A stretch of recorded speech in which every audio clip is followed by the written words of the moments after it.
Hi! How's it going? Welcome back to Katawa Shoujo.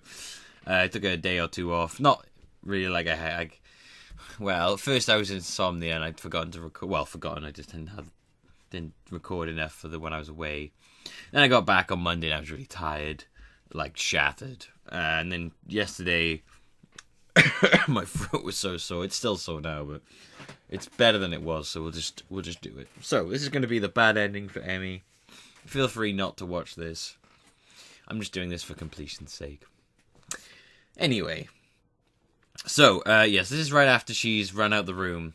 And we've decided to go after her, which is the bad option. Well, actually, you can get back on the good option by going after her. But talking to her mum is the better one. So let's go after her. When she's gone to the bathroom. The only way to find out is to go to the source, and the source is currently pretending that she has to use the toilet. I excuse myself politely from the table. I think it was episode 70-something. I can't remember which episode it was where you'd have to go back to understand the bit before that. You won't understand this bit at all unless you've watched the rest of it. In fact, you won't really understand any of the Katawa Shoujo at all unless you've watched any of the other episodes. I excuse myself politely from the table and head that way, only to catch sight of Emmy not in the bathroom, but in the kitchen, just next to the living room. Emmy's left the door open, and as I approach, I can see that she's holding onto the table in an attempt to compose herself, an effort that fails as soon as I open my mouth. Doesn't look like nature's call is that urgent. Emmy jumps up and glares at me. What are you doing here? I didn't come here to be with other people. I just wanted to help you. You looked pretty rattled. I said it was nothing, didn't I? And besides, I thought we've established that you can't help me. No, we've established that you're stubborn. Look who's talking. The guy who followed me to the bathroom. Thought we were going to get some funky bathroom stuff going on. No? Okay. This is different. I want to help you with whatever this is. Funny, because I just want you to leave me alone. Why? Why can't you just trust me? We've been over this already, Hisao. I've got to deal with this stuff on my own. I won't accept that. You need my help, you just won't take it. My wording seems to have been a little off. Need? I need your help? Ah. Oh god, that music came in loud. Thick and heavy. But hairy, thick, bushy came in. Well, it's a good thing we met, isn't it? Because otherwise I guess I'd just be a broken human being, wouldn't I? No, it's a damn good thing that Hisao came along to save the day, isn't it? Because God knows I can't save myself, can I? I'm just a poor, emotionally damaged girl with no legs, right? Emmy, you know I didn't think that. Really? Because if you thought differently, then I don't think you'd be here saying I need your help. I got on pretty far in life as the normal human being without you. So what? Nothing we've shared was important? I'm just a guy who hangs out with you? You're my boyfriend, Hisao, not my savior. Well, no, that much is obvious. You won't even consider that I could be a help to you, will you? You just bottle it up and hope that a run will solve your problems. Or you'll come visit me and we'll fool around until you feel better. That's not being a healthy human being, Emmy. That's not what a relationship means. Well, it's what it means to me right now, Hisao. I wish... She seemed to reconsider her words just then. A flicker of pain, of doubt in her face. For a moment, I think she's about to cry. But the moment passes, and now she composed herself again. Whatever that wish was, will have to go unspoken. Look, I can't do this right now. What, have a serious conversation? Be open? Be honest? Give a damn about anyone besides yourself and your problems? This is very dark and serious. I'm gonna lighten the mood by showing you a headless Lego guy. Yep, he hasn't got a head. I lost his head. I don't know where it went. I took it off, and I don't know where it went.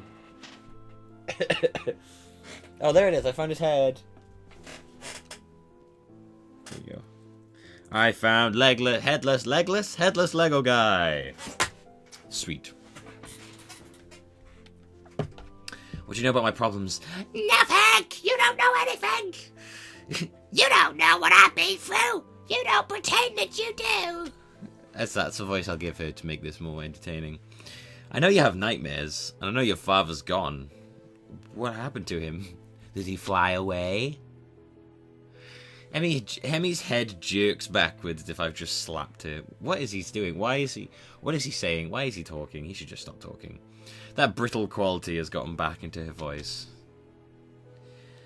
That's enough! This is stupid. The whole conversation has just been variations on Emmy stonewalling me.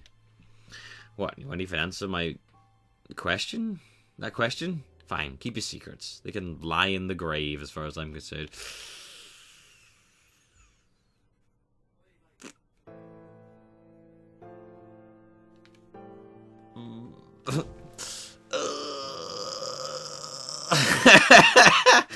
Emmy's eyes widen in shock. When she speaks again, it's in a voice that is low, dangerous. Oh, it's that face. Is that that face, right? It's like, that's angry. That is such a weird, angry face. Get out of my house, Hisao. She's like, get out of my house. What is that? What is that? That looks like cheeky face. That does not look like pissed off, angry face. The sudden change in her tone snaps me out of my self-righteous anger and makes me realize with dawning horror what I've just said. I mean, I didn't mean... I said go, Hisao. I said go! Tell my mother that she cooked a wonderful meal, but you've forgotten a prior engagement, and get out of my house. I wish that was the voice I'd given her. She's trembling now, shaking with anger, or sadness, or determination. Her voice is still low, controlled, almost a growl. Get out of my house. I reach out to put an arm on her shoulder to apologize for going too far, but she grabs my hand and flips me on the table. Get out. What can I do? I walk out of the kitchen and go to the living room, make my apology to Mrs. Ibarazaki, and let myself out. You fucked up, man. You fucked up. Well done. You fucked up. You're a giant, monstrous jackass. And I hope you die alone. Screw you. Screw you. You're fired. Did I skip this part? No. The morning alarm sounds and I roll over. Switching it off, my eyes open blearily to stare at the ceiling. What am I going to do? Do I get out of bed, go down to the track, and pretend that nothing happened? Will Emmy even show up? At the last night's events, I doubt it. Even supposing that she did, what would I do then? Get over this fight just to dance the same routine the next time something's bothering her? I know that I spoke hastily last evening, especially trying to use her father as leverage. But was anything I said really off the mark? She won't let me in, ever, and she'll be forced to suffer alone. Nothing I do, nothing I say, is going to change that. She won't change, and she's already decided to keep me at arm's length. Can I really bring myself to go down there and see her, knowing that I'm never going to get past where I am now? No, I decide I really can't. Not today. I roll over and go back to sleep. She probably won't be there anyway. A similar mental conversation repeats itself when it comes to go to lunch. And I eat in the cafeteria alone. He's kind of doing what she did to him now. Although I don't think I don't want to see her. The very thought makes me ill. Feel ill. That night, I go for a run. I'm solo for the first time since Emmy got sick after the track meet. Skip seeing the nurse, just in case he asked about Emmy. I don't want to talk about her either. The next day, I do the same thing. Alarm off, stay in bed, eat alone, run alone. To fill the time that I would usually be spending with Emmy, I start reading more.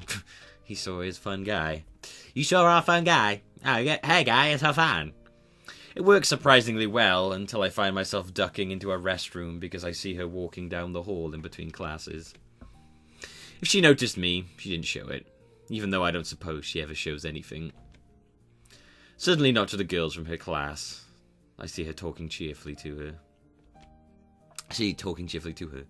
Or to her fellow track members. Especially not to me. Alarm off, stay in bed. Sounds like he's depressed. Muta and I have a lengthy talk about the possibility that string theory is plausible. I don't buy it myself. More than 4 dimensions I can buy, but a bunch of vibrating strings at the subatomic level? That's gonna bit much. yeah, string theory, man. I know the most basicness of string theory, and that's about it. Looks like I'm not the only one to think this way too. Apparently, it's not really as strong a theory as it once was. Muto says that just because nobody's found the right way to looking at the data yet. Okay. Eat alone. The rooftop is deserted today. I briefly wonder where Emmy and Rin are, but shrug off the question. The important thing is that they aren't here, so I won't have to talk to them. Since I have nobody to talk to, I bring a book with me to read. The weather's nicer. It's getting a little hot. Hopefully it'll be cooler in the evening. A cool breeze seems to back up my theory. Run alone. It is, in fact, cooler at the track. No sign of Emmy, which is exactly the sort of thing I'm going for. I stretch out and start on my usual run, trying hard to ignore the lack of a running partner in front of me. Finding my thoughts drifting damnably to that girlish laugh, incorrigible grin, incorrigible? Is that how you spell incorrigible? Incorrigible grin? Those wide and friendly eyes, her incredibly toned body. Damn. Look at that body. Gotta go take a cold shower. I increase the pace to clear my head. Chew up the distance between me and the turns. Find the speed that makes me think only of my legs and how much they burn. I glance at my watch as I round the final turn, noting that my time's gotten faster. My heart seems a little squirrely tonight, so I'll give myself a few extra cool-down laps just to be safe. No reason to bring this to the nurse's attention. I'll be fine. A rather Emmy-ish thought to have, I'll admit. I have to hope that eventually I'll stop thinking about her so much. I finish another book before going to bed that night. I'll have to stop by the library tomorrow. Man, this is like it's like the life of a boring person. This is. I don't know why I keep the early alarm on anymore, but it wakes me up. It wakes me up the next morning just the same. I still turn it off and go back to sleep. The afternoon, as I get ready to head to the cafeteria for another solo lunch. I've got a new book about a couple of con men in ancient Persia that I'm pretty excited about reading. Oh god, yeah! I'm suddenly cornered by Misha and... I guess just Misha. After you're alone again, Hitan? We've noticed you know. We? Shitan and I noticed you've been spending more time alone. She wanted me to find out why, so I told her I'd ask you. I'm surprised she didn't ask herself. Ask me herself. She would have, but she wanted to get a head start on some paperwork. There's a lot of it since we're coming up in the end of the term, you know. Man, I haven't done this voice in a while. Why the sudden interest in my well-being, anyway? Sichan said it's the duty of the student council to keep track of the emotional health of students. To allow a constituent to spiral into depression unchecked would be an unforgivable failure in the council's duties. Well, that's easy then. I'm not depressed. But you're eating alone, and nobody's seen you and Emmy together at all. Something happened, didn't it, Hichan? Misha's voice takes on a slightly sterner tone, though somehow she keeps the familiar lilt at the end of her sentences. I purse my lips, uncertain about how to respond. Now, if I say, given and let Misha know, it gets me back on the good tracks of Emmy, and downplay the issue takes me to the bad ending. So what I'm going to do here is... save there. Say given and let Misha know, and then we'll jump back and just do the end and do the bad ending to finish it off, okay? Given and let Misha know. Well, I suppose someone else knowing about my problems can't hurt. Heck, maybe Misha can even offer some advice. We had a fight at her house. I keep trying to get close to her. She won't let me get close, and I said something stupid and she threw me out. Have you talked to her since then?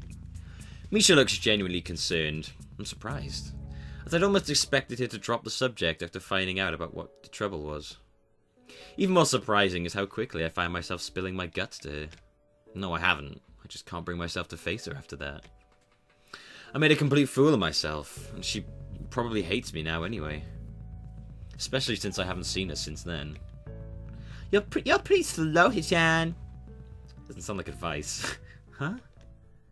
Misha places her hand on her hips and launches into a speech that would sound more plausible coming from Shizune. The solution to your problem is simple. You have to go and apologize to her. Leaving things like this will just make them worse. You can't know that she hates you now unless she tells you. Otherwise, there's no evidence that what your fear is true. And if you really care about her, shouldn't you be worried about how she's taking all this? With a sudden start, I realise that she's right. I've kept waking up to an early alarm because part of me wants to meet Emmy at the track for our runs. I kept running because I know that Emmy would worry about me if I didn't stay healthy. When I went on the roof yesterday, I was half hoping that she would be there, and felt disappointed when she wasn't. I'm an idiot. Kinda, Hichan. So, go and apologize to her as soon as you can, okay? I open my mouth to say that I'll do it right away, but the lunch bell rings, and I realise that I still have afternoon classes to attend. First thing after class is over, I'll go see her, I promise. And, thanks for the advice, I guess. Misha beams at me as if I were a child that had just learned his ABCs. Good, I'll let Hichan know that you're okay then. Yeah, you do that. With a wave and a complete disregard for the fact that people are starting to trickle back into the classroom as opposed to out of it, Misha departs the classroom. I suppose she and Shizune have student council business again. While the afternoon wears on, I find myself impatient for lessons to end. I need to see Emmy now. I have to try to set things right. Even if Emmy hates me now, I have to at least apologise. I owe her that much. Should I meet in her room? No. I decided it would delay things too much. If I know Emmy, then I can find her at the track. Still have no idea what I'm going to say when I get there, but I take comfort in knowing that Emmy probably wouldn't have a plan for something like this either. Play it by ear. Stop being nervous. Just get to the track. Figure the rest out when I get there. The track looms ahead, and another jolt of nerves hits me in the gut. I resist the urge to turn and walk away, and instead note with satisfaction that I was right and Emmy is still running. I don't make myself immediately known. I find a seat in the bleachers and watch her run instead, thinking back to earlier meetings. After a few trips around the track, Emmy notices me and skids to a halt, an expression of surprise that slides easily into one of anger. What are you doing here? Not quite the response I'd hoped for, but at this point I don't have much of a choice. I wanted to apologise for what I said the other day. The other day? She laughs, a curative exclamation of disbelief. It's been almost a week or so. Yeah, well, better late than never, right? Emmy crosses her arms and stares at me coolly, as if sizing me up. Finally she nods. I suppose you're right. Water under the bridge, then. I forgive you. Is that all? Her almost impatient question catches me so off guard that she's already halfway down the track before I think to shout after her. No, wait!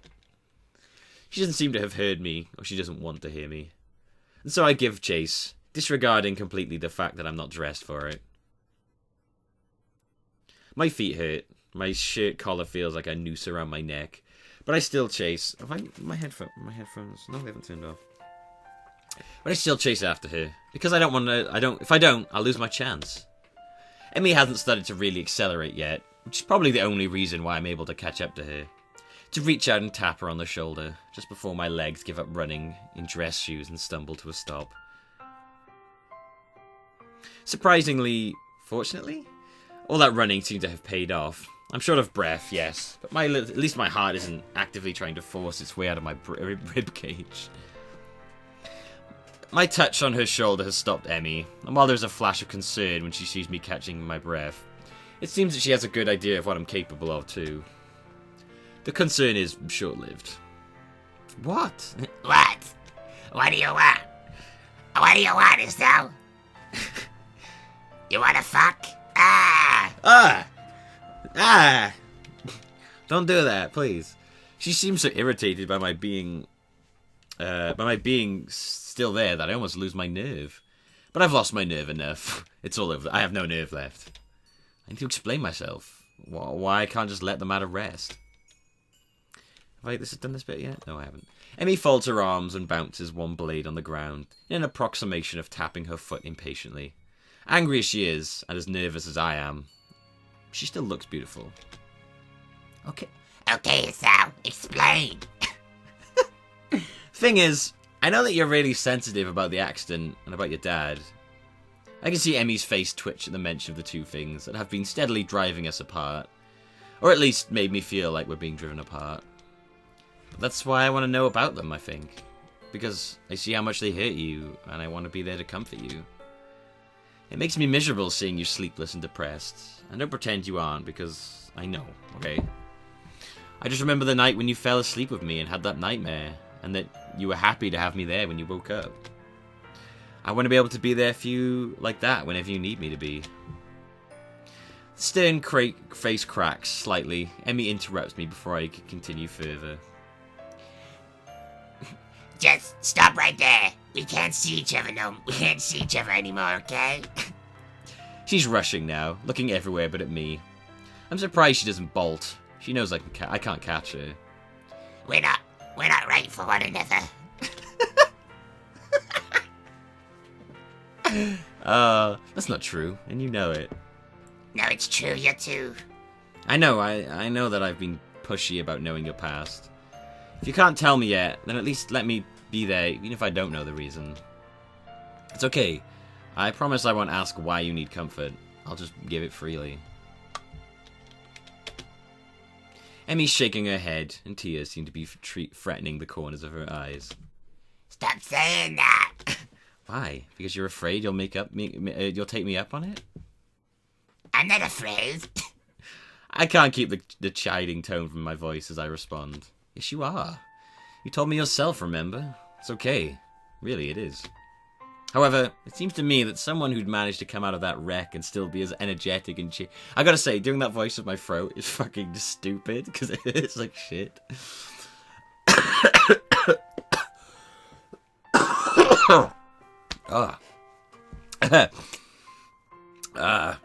Still be as cheerful. Determination? What do you know about determination? I know there's a girl so determined to take care of a total stranger that she'd steal his food at a festival. I know there's a girl so determined. I'm cheering up because of the coughing, not the scene. Just to let you know. That she'd draw a complete dietary and exercise plan, and that she'd not only draw up the plans, but she'd follow them with me, even when she couldn't run.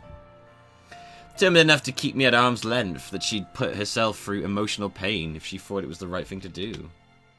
Although there's one thing that this determined girl didn't quite plan for, which was that I might feel for that same kind of determination to keep her from being hurt.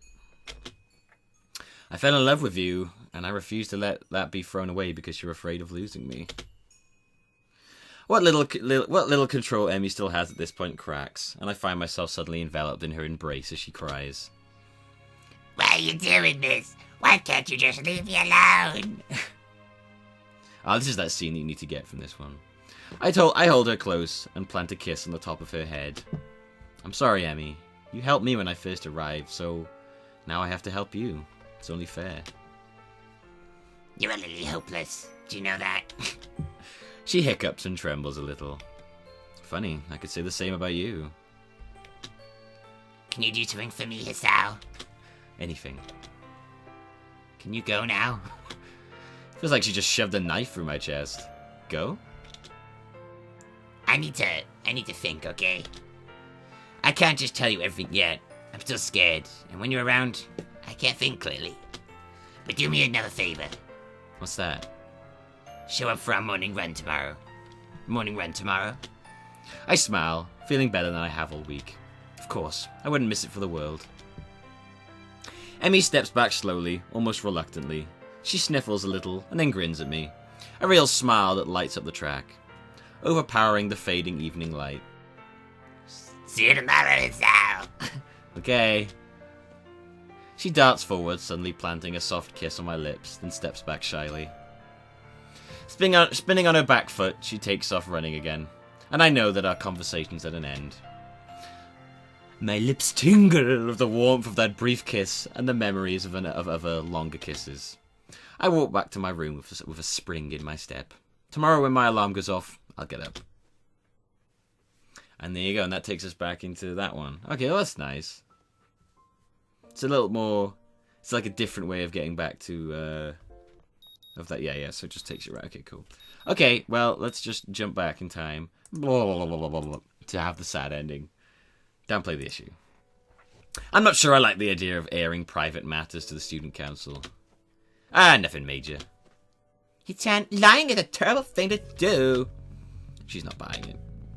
Okay, give her something, but not too much. We had a disagreement, and haven't resolved it yet. Oh, why not? Because, look, I don't need to talk about this, okay? It's not a big deal, okay? I'm fine. And Emmy? She's fine too, Chan? Misha's voice has taken on a decidedly serious edge. This is ridiculous. I don't know, okay? I haven't asked. Things are complicated right now. What kind of man are you? Things get a little rough and you're going to hide from them? Misha's sudden retort catches me completely off guard. Oh god, she's gonna give me the rounds. Shitan would call that a cowardly act, and she'd be right too. You two were close, happy together, and you're just gonna roll over and die without a fight? You should be willing to fight for your girlfriend, Hisao. Seems that Misha is channeling Shizune at the moment. It wouldn't surprise me too to find out that Shizune gave her a script to follow based on my answer. Misha points an imperious arm at the classroom door. Now you go out of my classroom and you get out of the classroom and patch things up. We've still got afternoon classes. This doesn't seem to dissuade Misha. And after class, you better do it, Hishan. It's important that you don't leave things like this. Why? Misha regards me as one would regard an animal's droppings. Didn't you care about her, Hisao? That's important, isn't it? She's right. I do care about her, don't I? Okay, I'll see her after class. Great! I'll let Hichan know that you're okay then. The lilt returns. I guess that means Misha isn't angry anymore. She waves and disappears down the hallway when I eat my lunch. While afternoon classes draw to a close, I prepare myself for the task ahead. I have to see Emmy. Misha is at least correct about that. Leaving the question of Emmy and I open, an open issue won't work. At the very least, I need to apologize for what I said. I consider going to find her in her room. Going to her room to find her, but she's probably still at the track. Okay, so this time it's going to go wrong. The steps out of the main building and down the path to the track make me feel like a doomed man. I have a twisting, horrible feeling in my gut that this is all going to go horribly wrong. That I'm not going to accomplish anything. Except for maybe driving the final nail in the coffin, or whatever it was Emmy and I had. There she is, just as expected, running laps around the track after everyone else has gone to shower and dinner. I don't wave, or even make my presence known. I just sit down on the bleachers and watch her run laps. It takes her a few trips around the track before she notices me, after which she skids to a stop, eyes wide in surprise. Surprise is quickly masked by anger, which in turn fades behind a mask that I already know is impenetrable. What are you doing here? I'll do that voice for now. That voice is killing me. Not quite the response I'd hoped for, but at this point, I don't have much of a choice. Okay, it was like, I feel like I have deja vu. I want to apologize for what I said the other day. The other day? She laughs, a curt exclamation of disbelief. It's been almost a week or so. Yeah, well, better late than never, right? Oh god, this music. Emmy crosses her arms and stares at me coolly, as if sizing me up. Finally, she nods. I suppose you're right. Water under the bridge, then. I forgive you. Is that all? Her almost impatient question catches me off guard. That she's halfway down the track before I think to shout after her. No, wait! Emmy stops, turns, and walks back to me, breathing a little heavily and looking annoyed at my interruption. What? Okay, I need to make this right somehow. I have to know where I stand. Maybe patch things up. Can you at least sit down? I think we're okay talking here. Fine, sure. Look, about us. I pause, trying to think of a good way to phrase what I'm about to say. But before I can launch into an impassioned plea for giving me another chance, Emmy's already spoken. There's no more us, Hisao. Why not? We're just not right for each other. She delivers the outrageous statement without even looking in my eyes. I don't believe you. We're great for one another. Says the guy who's apologizing for getting thrown out of my house last week. It was a fight. I said something really incredibly stupid and apologized for it. And how many times have we already discussed the problem that started the fight? How many times have I told you that there was a set boundary that I wouldn't cross? And how many times do you keep trying to cross it? Because your boundary was stupid. Because your boundary was stupid, okay? God. Emmy rolls her eyes. God, Emmy's fucking stupid boundaries. Emmy rolls her eyes, folds her arms across her chest, and cocks her head to the side. Do you see this, Hisao? This is why we're not right for one another. Her voice softens a little, and she reaches out to stroke my cheek. You're a good guy, but we're not going to work. With a horrible lurching feeling, I realize that she's been practicing this. Maybe every day since I left her house. Oh god, she's going to Hulk punch me to death now, isn't she? That's how this is going to end. This is how me and Emmy break up. She Hulk punches me into death. She Hulk punches me so hard I go back in time. Even the cheek stroke... Even the cheek stroke seems rehearsed. Like something out of a movie. She never intended to give me another chance. Hell, she probably would have been fine with never seeing me again. So that's it then? Nothing else to say, but gee, it was fun while it lasted, but so long. That actually seemed to amuse Emmy far more than I wanted it to. She gives a rather morbid-sounding chuckle. That's how I've lived my life, Hisao. You should know that by now. And it was fun. A sad smile. She shivers slightly, and the smile vanishes. But it's over now. It's for the best. I want to yell, to scream at her. Make her see reason. That this is stupid. The whole act. That she's just afraid of me. Afraid of what being close to someone means. I want to tell her that I love her, and that I just can't give up on her at the drop of a hat. Except, there's no point. She's made up her mind. We're done. Fine. Emmy nods, satisfied. I want to hit something. Good. She brightens with a false cheeriness. See you around, Hisao. No, you won't. You won't even try. She shrugs as if to say, have it your way, and turns her back on me once more, quickly accelerating around the curve of the track. I feel numb. This is it. The end of the road for us. Whatever that was, closure at least. Emmy rounds the track again without sparing me a second glance. She's running much faster now, and I can't help but think of that first run together. I ran to catch you, to try to prove I wasn't as weak as I knew I was. But it ended badly for me, didn't it? And now you're off running too fast for me again. And I have the choice to run after you again. But I won't. Not this time. You'd never let me catch you. I don't even notice walking away from the track, or walking into my room, or pulling a book out of my bag to read. Just before bed, I reset my alarm. Emmy and I had had our final encounter. Was that it then? We won't speak again after that. There you go, that was a lovely ending. Oh, I was so happy, I'm so cheerful now. Well, there you go, that was a sad ending. With Emmy. So yeah. As always, we now have to find a way to make sure that we've broken up. As with Hanako, it was the fire extinguisher that I gave her for her birthday. She then beat me over the head with it and left me.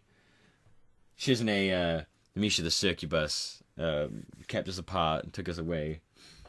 And this time, Emmy in her amazing Hulk strength has punched me into oblivion. Punched me back in time. Gotta go back in time. So that I now have to relive my life all over again. But this time I won't go with Emmy because I don't want to Hulk strengthen me out and into death. There you go. That was that. That was the end of Emmy's thing. Everything done. You didn't have to watch this. If you did, you probably feel like shit right now. But yeah, that's that. Next, I'm going to be doing Rin's, I think. Yeah, I'll do Rin's story next then, I guess. We'll leave Lily for last. A lot of people seem to want Lily last, so we'll do Lily last. Oh, and then there's Kenji, but you know, it's not really. There's no surprise for me with Kenji. I know exactly what happens because everyone spoiled it for me, non-stop. But yeah, so that's that. 63% completion. Done all of Emmy's stuff, Hanako's, Shizune. So Lily and Rin. So yeah, Rin next. and then Lily last. Okay?